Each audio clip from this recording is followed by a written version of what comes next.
Creek beds can be extremely challenging and exhausting to ride in, but also a lot of fun. And the balance and bike control you develop will transfer across to all other facets of your dirt riding.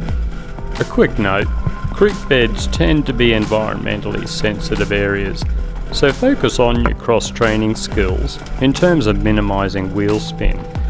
This video was shot on private property, and any riders who like digging trenches never get invited back.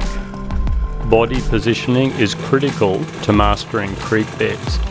Keep your legs bent and apart. When they are bent, this will help to soak up the bumps and achieve a smoother ride.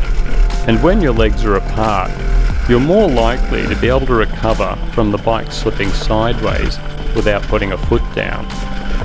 Keep your body positioning toward the rear when possible. This keeps the front light and able to skip from rock to rock, and allows an easier recovery if the front wheel is deflected. It also provides extra traction for the rear wheel, as it increases the footprint of the rear tyre if you are running reasonably low pressures. Stay standing on the foot pegs for as long as possible. You'll have far more control over the bike. If and when you have to sit down, keep your weight to the rear of the bike and maintain momentum as much as possible, even when paddling with your legs. Let your body move around a lot in response to the bike's movements. The longer you can stay on the foot pegs and balanced, the better. Usually the moment you start to have trouble in creek beds, it will probably be because of incorrect body positioning. Short legs. Creek beds and rocks can be tough if you are altitudinally challenged, but stay focused on balancing, and you'll be surprised at how little you will need to dab your feet as you apply these techniques. Buy some case savers if you are still worried about dropping the bike due to your stumpy little legs.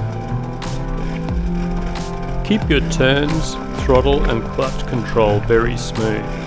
Any jerky responses are likely to dislodge rocks and ensure a foot going down on the ground. Riding in a higher gear and slipping the clutch will help a lot with this. Always ride with one finger on the clutch and front brake levers. Two strokes can be trickier in creek beds due to their snappy response, but small blips of the throttle, a higher gear and slipping the clutch will usually help to keep traction. Ride too slow and the rocks will start to bounce you around too much. It will be harder to recover from front wheel deflections, and you'll probably have traction problems too if you are always in first gear. But ride too fast and you'll push beyond your skill levels and end up out of control. You'll also probably have to hang on too tightly and wear yourself out in the process. There's a psychological aspect to riding creek beds.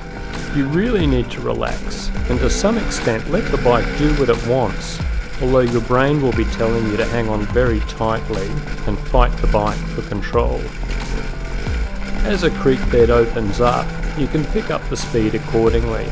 It's surprising how smooth the ride can be at the right speed. If there are sheets of water, you can wheelie through these to avoid the front wheel being deflected by hidden obstacles. Once the water gets quite deep though, it's probably best to slow down enough so that you can see if there are any hidden logs or large rocks.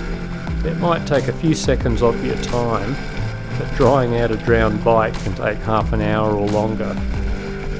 A common problem is fixating on the rocks just in front of your front wheel, but you constantly need to look ahead to pick your lines in creek beds. Pick your line carefully to ensure as smooth a path as possible. But if you do get offline, don't panic, as you'll be surprised at the size of rocks you can hit and ride over if you apply all these skills. Remember to watch the line your rear wheel will take if turning over rocks, and to back off the throttle if there's a large rock your rear wheel can't avoid.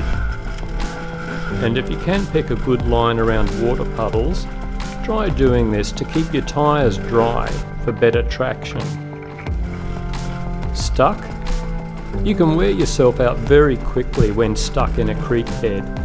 Where possible, let the bike do the work.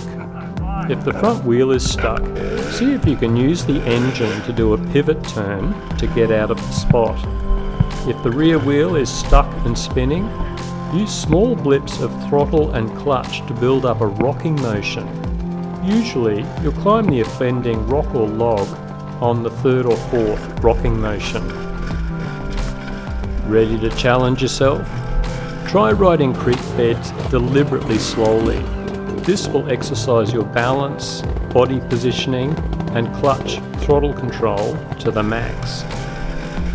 Look for wet, moss-covered rocks to really put yourself to the test. This involves nothing more than all the skills already mentioned, but with extra emphasis on maintaining momentum and avoiding rear wheel spin. Normally you want to pick as straight a line as possible through a creek bed, but just for the hell of it, try increasingly tight corners to test all of your skills.